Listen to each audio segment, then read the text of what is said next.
From gritty contemporary to fantastical shifters, today's guest is a USA Today bestselling author with a dual identity. We're talking with Jade Hernández, who also writes as Aleera Anaya Ceres. And we're going to be exploring the incredible worlds that she creates under both of those names. Listener discretion is advised. This podcast contains mature content intended for adult audiences only. Hello, Jade. I'm so excited to have you on the podcast.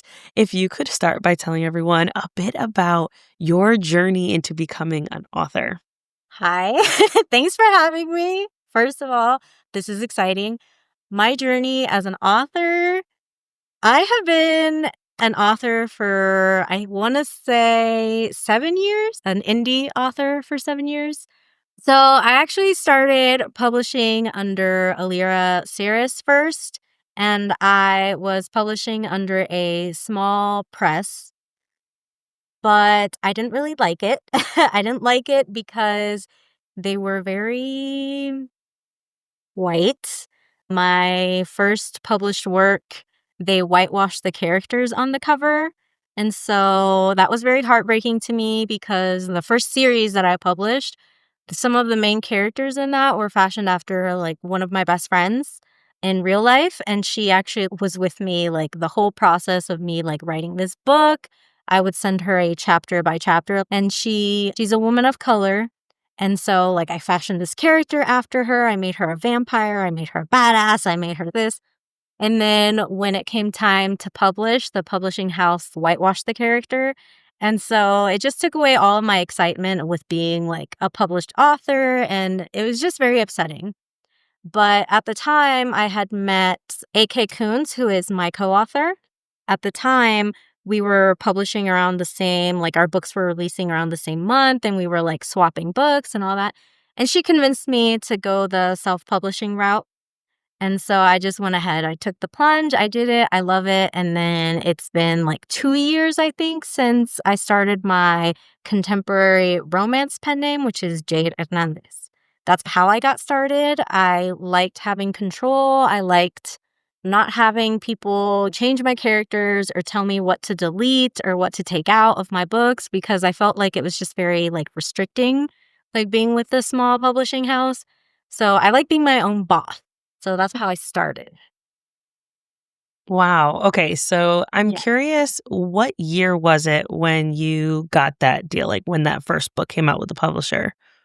It was, I want to say around 2016, 2017.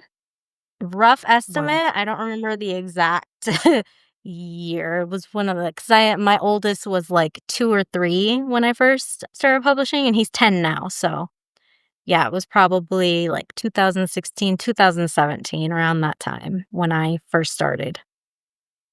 Wow. Yeah. Just thinking about the way that books looked then versus now, especially in the publishing industry, how we're seeing just this morning, the morning when we are recording this, Black Romance Book Fest sold out 2,000 tickets in 16 minutes, which is wild That to me. was amazing. It was so I saw amazing. that and I was so happy for them. I was like, yes, because that author lineup was so good. I want to go. Right. Yes. Yes. Yeah. I was so excited for them. And like, I don't think it's crazy in the like, I can't believe that happened. I think it's just so stinking exciting that Yeah. people showed up and showed out for it. They said there were over 7,000 people that were on the website at one time. That is a Yes. lot of people. I love that. I love that for them. I just love like how lately we're seeing more and more representation in the space. Because like when I started, I'm sure there was the representation, but it was just very hard to find for me personally. Right. Or like I always found myself like in white spaces, even though I was always writing like diversely because I am Mexican. And so I'm writing like my Mexican characters, I'm adding Spanish pet names, phrases, in my books. But it was like I couldn't really find any other Mexican authors or Latina authors. And so it was just like a struggle. And Yeah. so like seeing it now, like seeing all the diversity now and seeing like diverse shops and diverse book boxes and everyone doing so well. It just fills me with so much happiness. I'm like, yes, I'm glad to be in Yeah. this timeline. Oh, yeah, for sure. So let's talk about that. I have read books under both of your pen names. So I want to say I read Ink first, which is under Jade Hernández. And then I read Queenie and the Krakens, which is under the Aleera pen name. Yeah. So you mentioned this a little bit, but just to give people an idea, Jade Hernandez is your contemporary and dark contemporary pen name. Yeah. And then all of your more like fantasy and shifters, which, Yeah. okay, let's talk about that for a second because I feel like you take shifters to a whole different level. And I love that so much because one, I feel like we just see so much of the same thing in like shifter romances. It's like, oh, they're all wolves. Boo hoo humbug. I'm Yeah. done. No, you had like mermen and their motorcycles shifted, and like that is cool. Okay. So for so that Queenie and the Krakens was a fun little thing that I don't know if you've read Omegaverse books or if you've read Hmm. specifically Catherine Moon. She has a book called Baby and the Late Night Howlers.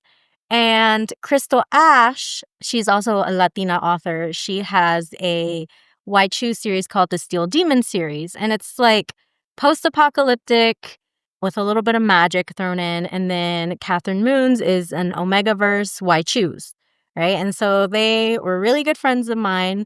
And at the time, like I read their books and we were like fangirling. We had our like little group chat. And I was like, we need some more like paranormal motorcycle club romance. I was like, what if I do a merman? And they're like, do it. And so I was like, okay, I guess I could try. And then that's just how the idea was born. Like us talking about how we needed more paranormal motorcycle club romances. And then I was like, we need mermen because I love mermen. I love just anything mermaid. I have a whole mermaid shelf over here. But yeah, I love mermaids. So I was like, let me do mer people on motorcycles. And then that's just how the idea was born. It was thanks to friends enabling me. I love that though. And you made it where like there was little twists and then there was having it be why choose with some younger and older MCs. I just ate it right up. And I cannot wait to read the second one, which is about the best friend and also is why choose as well. So yeah, so much of it was like, oh yes, so delicious. And also one thing that I loved about it that I think we see a lot more authors of color write this way, but it's something that I wish we had more of in romance, and that is the female main character saving herself. And like, why was that important in that book specifically for you? Well, I didn't want her to be a damsel. I think a lot of times reading like Motorcycle Club or reading like just like anything by like white authors. I used to read a lot by white authors, and this was like before I fell into the diverse romance space. There's a lot of themes I notice. Like one, like they're always like these like helpless little damsels, or they're always blonde, or then they're always making the Latinos the bad guys, right? And so it was just like very frustrating. And I was like, you know what? I'm gonna make this fierce Afro Latina, and I'm gonna make her like just like a badass. My motivation was just like, I'm just gonna make her like not be like other people. Like I just want her to be tough and like I can get out of handcuffs. I just want her to be a badass. That's all I wanted for her. I was just like, let's have her deal with these guys and put them in their place, even though they put her in her place. But she's like, I could get out of these handcuffs at any time. So if she was like there, like handcuffed to the bed, it's because she wanted to be because she knew how to get Right. out. Yeah. And that's like like an opposite of her best friend, which is the next book. I wanted to make her like soft. I like fashioned a lot of like Lourdes from the next book, Lourdes and la Mafia. I fashioned like a lot of her personality after myself. I feel like she's very Libra coded, very like, I want to be loved. I feel like I deserve to be loved, but I have bad luck with it. And so I just wanted her to have a softer kind of friend. And so I just wanted to dive into different kind of personalities, so to speak. Yeah, which I think is important too, because not every Latina person is the same. Like, we are For so sure. diverse and so Yeah. different. And whether that's because of how we were brought up or what part of Latina countries we're from, Yeah. like all of that plays into who we are as people. We're not just one thing. So I love For that you sure. have that variety in there. But you also have Spanish in your books, which is so yummy, and I love that. So growing up, I told you this before we started recording, but on my mom's side, I am Puerto Rican and Italian, but I grew up with the Puerto Rican side of my family. Like my great grandmother passed away when I was like 9, but she was like abuela. Like that was like on all the aunties spoke Spanish and all the titis spoke Spanish, tios spoke Spanish. There weren't a lot of tios. It was a very matriarchal family on that side. And then my Mima, who was my great grandmother, because Abuela was already taken, right? My Mima, who was the great grandmother, everybody would go to her house every Sunday for like our meals, and we would always always big family gatherings. Yeah. Yeah. I But feel the that. thing is that Spanish was the language that the adults used, so the kids didn't know what they were talking about. And so Yeah. I never I never learned it, which I hate. So and then growing up, anytime someone would be like, "Oh, you're Puerto Rican," and then they'd rattle off Yeah. Spanish, and I'm like, "Sorry, it was the Yeah. adults' language." And they would Yeah. be like, "Oh my goodness, how dare they?" Then they'd start bashing my family, and I'm like, "All right, first of all, calm down, Yeah. like, Yeah. chill." But I love that you have Spanish, even though I still to this day, like, I have not learned Spanish efficiently at all. Yeah. I love that you have it in the books because, 1, it's true to the characters, but I'm sure you've gotten responses of, "Oh my goodness, thank you so much for having Spanish in there," and responses of, "Why did you put Spanish in there? I can't Yeah. understand it." So let's talk about that for a second. So, very similar to you.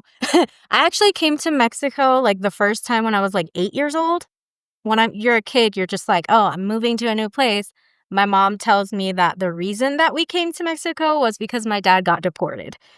So, Mm, we came to Mexico to be with him, to live here, and so I was 8 and I was just thrust into this new world that I was like, everything is so different here, and so they just enrolled me in school and threw me in there, and I did not know Spanish at all, like, they never taught me.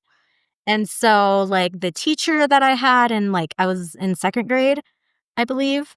She spoke very little English, like very just a few words, and she was really mean. So it was just like a lot of me like learning, and so I had to learn like really quickly if I wanted to keep up. And so I learned in a few months because I was just like I feel like it's easier when you're immersed in it.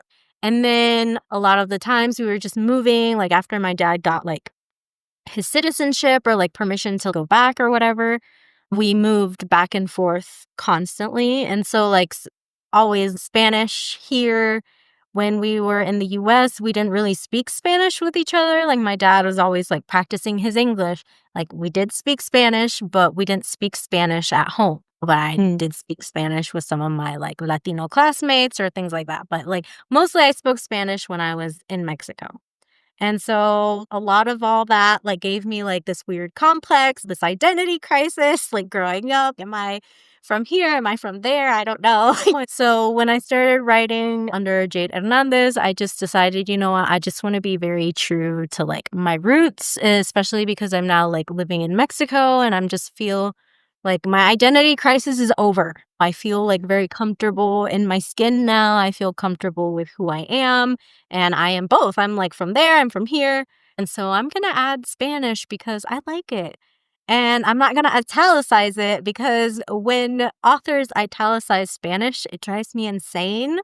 I don't know. It's just like my brain just like hula dances to the word that's like in italics or something. And so whenever I see like the Spanish phrase, I'm just like, and I don't like it. And so I was like, I just feel like it needs to be like naturally added into this book. And I started doing that. And yes, as you said, there were comments like, oh, I love the Spanish. I want to see more of it because that's our life. We hear words in Spanish, even if we don't always speak, the language, but we hear like words or like all of a sudden someone starts like speaking in rapid fire Spanish and you're like, wait, wait. And then there are those comments, which I've fallen down the rabbit hole of seeing like those like comments of. And I try not to look at those when they are racist, which I feel like those comments are racist.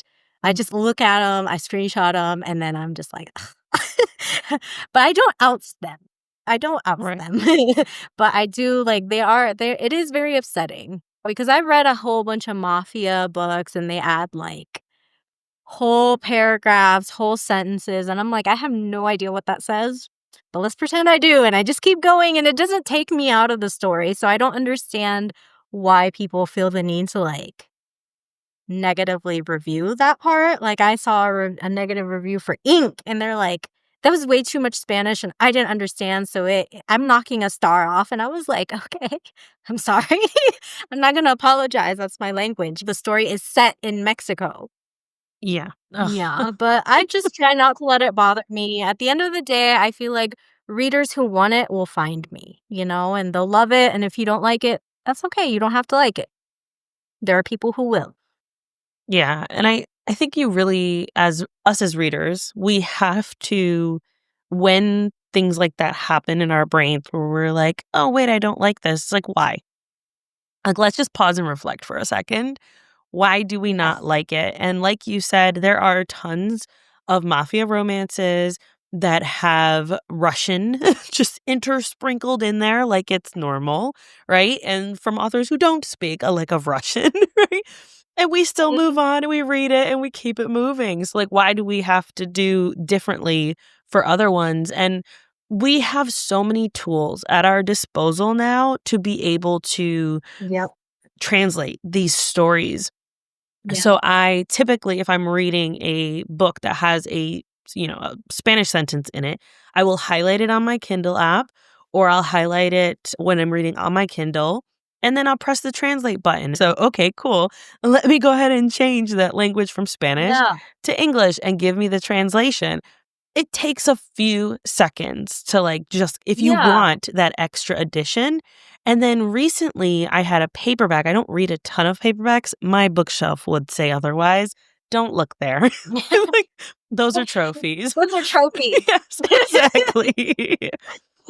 And so I had a paperback I was reading and there were sections of Spanish and I was like, oh, I wish I was reading it on my Kindle so I could have the translation. And I was like, I have a phone. And so I just went to my phone. I went to Google Translate and you can now picture, okay, I had my book open. I have my camera pointing at the actual words and it translated them for me, right on the page. And I was like, oh, that's so cool. I didn't know that I could do that. yes. And I'm like, love that. come on. There are no excuses now to be a jerk. Yeah, for sure. And I try not to add super complicated phrases or whole paragraphs as well because my brain doesn't work like that. I'm just let me add some spicy nicknames and add just things everyday things, spicy dirty talk, everyday things, So I try to add that. But also like you said, Google when I'm reading on my Kindle, even if I come across a word in English, I'm like, what does that mean? I don't know what that means. Just click on it. What Right. it doesn't take me out of the story. It doesn't take me I'm just oh, so that you can learn something new, every day. Yeah. I don't know. People are weird. People are weird. They are. But hopefully this helps for people who are either reading paperback or reading on your Kindle. Yeah. There are tons of ways to do that. And me, I add some slang from where I'm from. I'm Mexican, but so many different parts of Mexico have their own slang, right? And this is like true with like every country, Right. right? In the US, like certain places have different like dialects.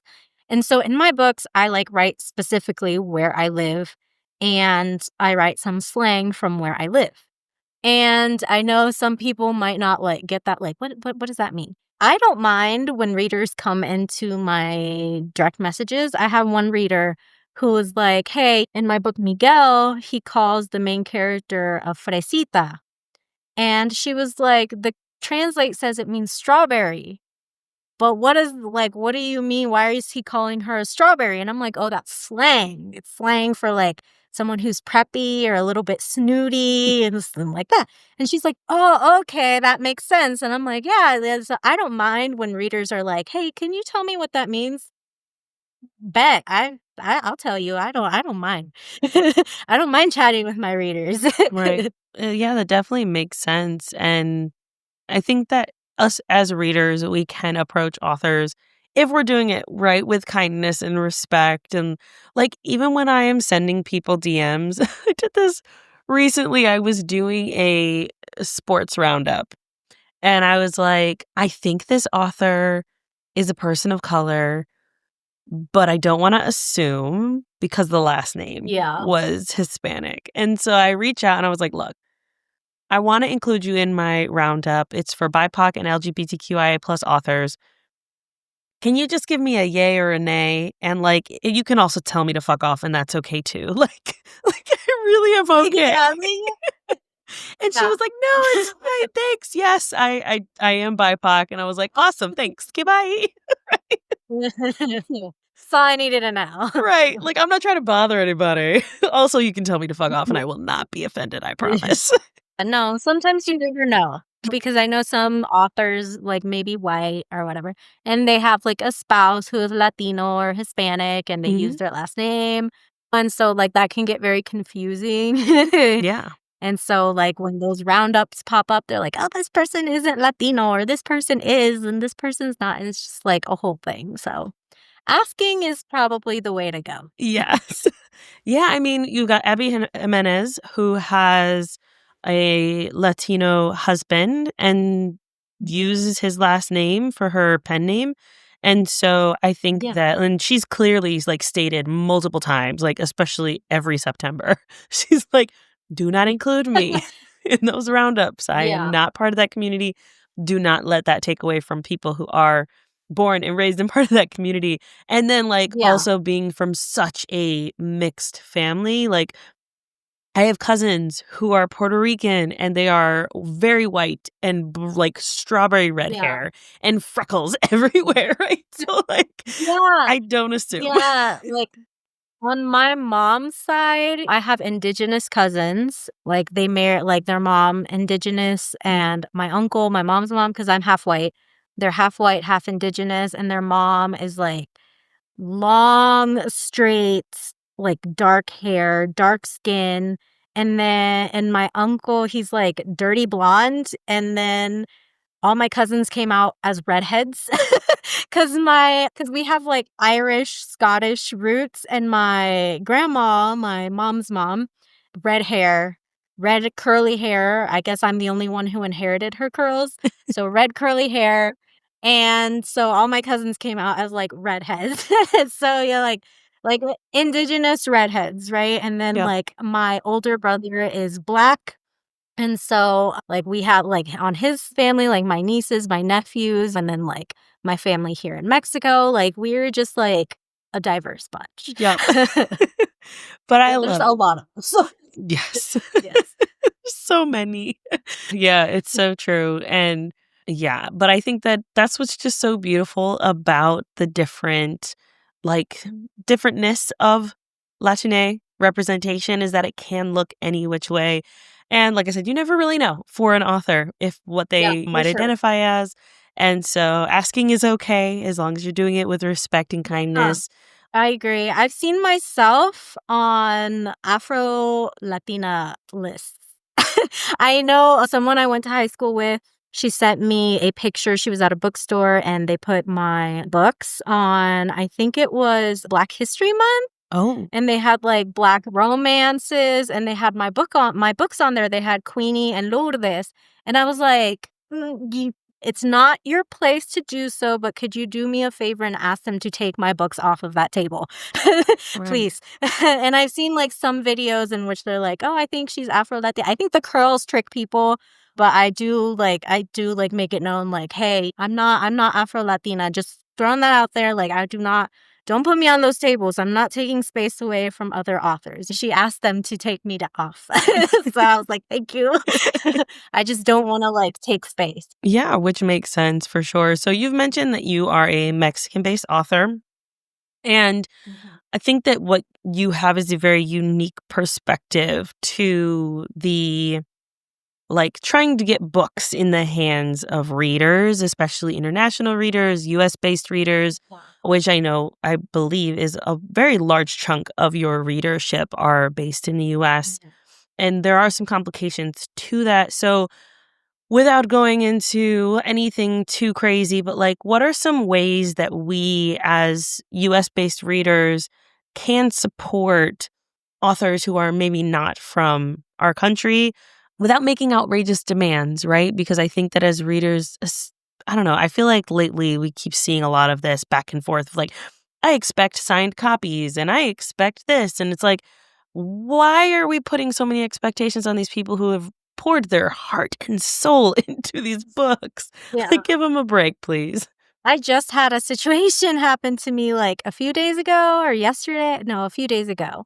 Something similar to that. Someone reaches out, oh, I want these. And then, like, oh, yeah, but I'm in Mexico. It's expensive. Here's an alternative. Oh, no, never mind. Mm. So, like, for me, like, I do, like, because I have all these copies and they never sold because shipping is so expensive. So I feel like I just lost Mm. money. And so I no longer stock my shop. But what I do now is my co-author runs this business. She runs a business in which she helps authors who are international. So I would send her like maybe signed book plates or just like have my books available with a digital signature. And so like I'd order them, ship them to her, and she'd have like a whole bunch of stock, right? So that readers aren't paying ridiculous amounts of shipping. Here's a book plate. Here's a book with a digital signature, and my co-author ships it out for me with cheaper shipping. And that way I'm not charging all this money to my readers, right? And I actually started doing this when I came out with my Learn to Love You special edition. I had asked my readers, like, do you guys prefer to have my book, like, do you want it signed and just like pay the like heftier shipping, or do you not care if it's a digital signature? A lot of them were like, I don't care if it's a digital signature, just give me the book and give me cheaper shipping. And I'm like, Right. bet. So now that's what I do. Like my special editions, I'm just like, I just put in my digital signature in like a title page and I like add it there. And so now like some of my books are available in my shop with cheaper shipping, but like digital signature, that's what I can do. And I can no longer sign a lot of copies either, because last time I did, I signed like thousands of like tip-in pages, and my wrist, I got a cyst in my wrist. And so I can no longer like do that anymore. Wow. So it's like just very difficult. I think readers need to like be very like accommodating. Just like understand like we're people, we're not machines. We can't sign thousands and thousands and thousands of pages without like consequence. Like I'm reaping the consequences of what I did because now I have to work slower and I can't type as fast as I Mhm. used to. And so I just feel like sometimes people can forget that we're not machines. We're people. And if there's the possibility of you getting it, like, even if it's just a digital signature at the end of the day, I still sign that. I still sign that. And maybe each signature looks different in each book, but I still like, that's my signature. I still signed it. It's still like authentic, even if it's just pasted onto like the page. I feel like if there's like ways, like, because Katie Roberts stamps her books. There's people who do like stamps, their little library clip thingy. What are those called? Those, yeah, the emboss Like everyone, things. those things. Like everybody does something different. I think that we need to be very much like conscious of situations, not just like if an author is international, but like if they have the capacity or if they're disabled or if they cannot like physically sign that many copies, I feel like don't lose the plot, people. Yes. Like it's still valid and it still counts. It's a hard conversation to have with people sometimes. Yeah, I think that Katie Robert really helped push the conversation forward a Yeah. lot because I was part of their Patreon when they were, like, signing to Alicia and then Katie Robert. Like, I was part of the Yeah. Patreon back then. And then when they moved to having where it was digitally signed, and then I believe now they do nameplates, so it's like a little sticker that you can put onto the books if you want to or not. And I feel like, especially with the conversations that they were having where they're like, "Look, either you get more books from me or I sign all these books. Like, which do you want? Also, I'm gonna be writing Yeah. more books." So, like that is the Yeah. choice I'm going Yeah. with. Like we can't do it all. Yeah. Right, and, like, we can't Yeah, and I expect them. actually had a hard time, like, delegating that part, like, to my co-author, like, "Hey, your business does this." Like, I was having a difficult time doing that because I was like, "No, people want, like, signed. They want my signature." And so I was just, like, refusing. I was being stubborn, but then, like, my cyst happened, and then, like, I didn't sell out of, like, anything. And so I was just like feeling really discouraged. And so I was like, you know what? I'm just going to see if it works. And if it doesn't, then I just won't open my shop at all. And so it's like working. It's still going because I still need to like promote it more. I don't promote my website shop enough, but I do get help with that like situation. And I don't know if readers know that because I'm not talking about it. But yeah, I do think that readers need to like just be more understanding is what I would Mhm. say. Yeah, for If they sure. can, please. So you have a new book that's coming out. It will be out by the time that this airs. So it will have just released about a week ago.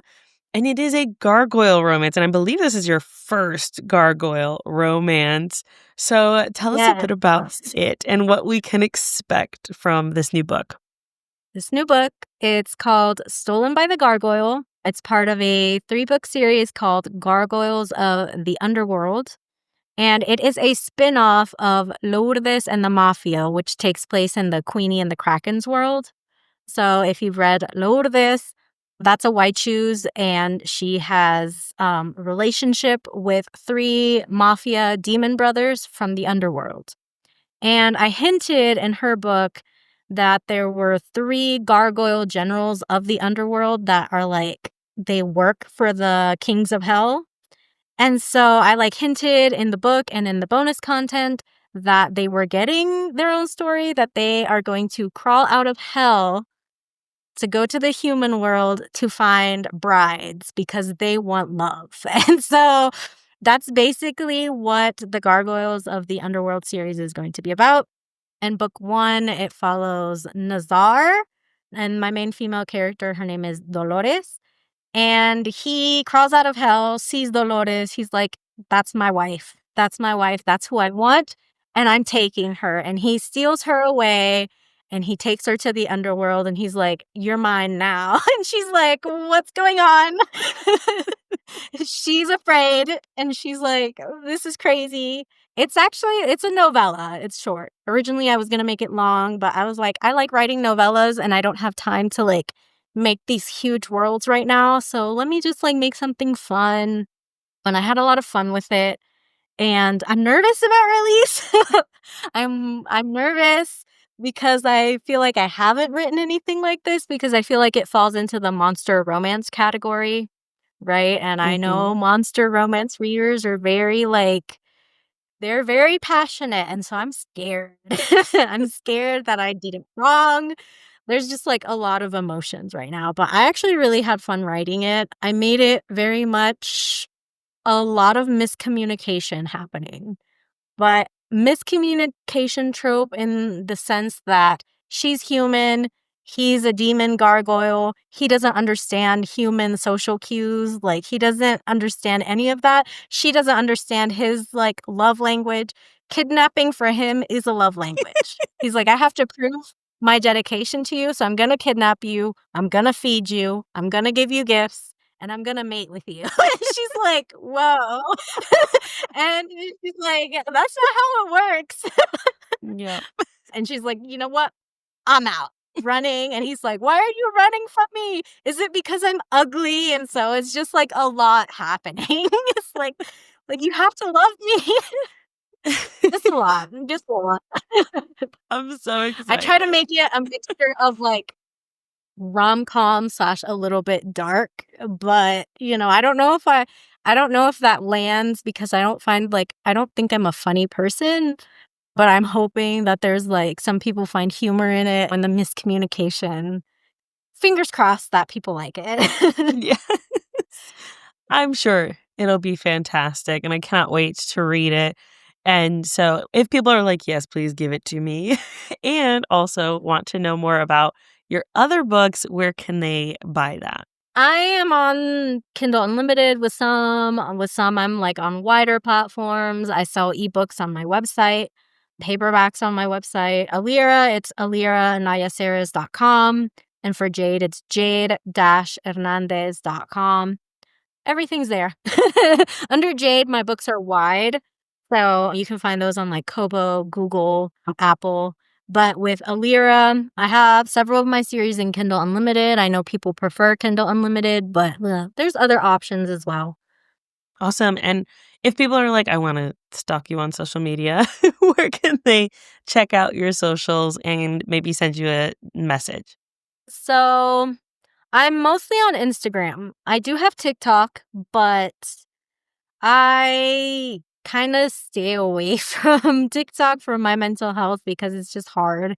So while I occasionally check it, I'm mostly on Instagram. So like people sending me messages, you can do that. I will get back to you ASAP. For Jade, my handle is author Jade Hernández. And then for Aleera, my handle is Aleera_Ceres. Awesome. And we will have links for all of that in the show notes as well for anyone who's going around doing other things while they're listening to us.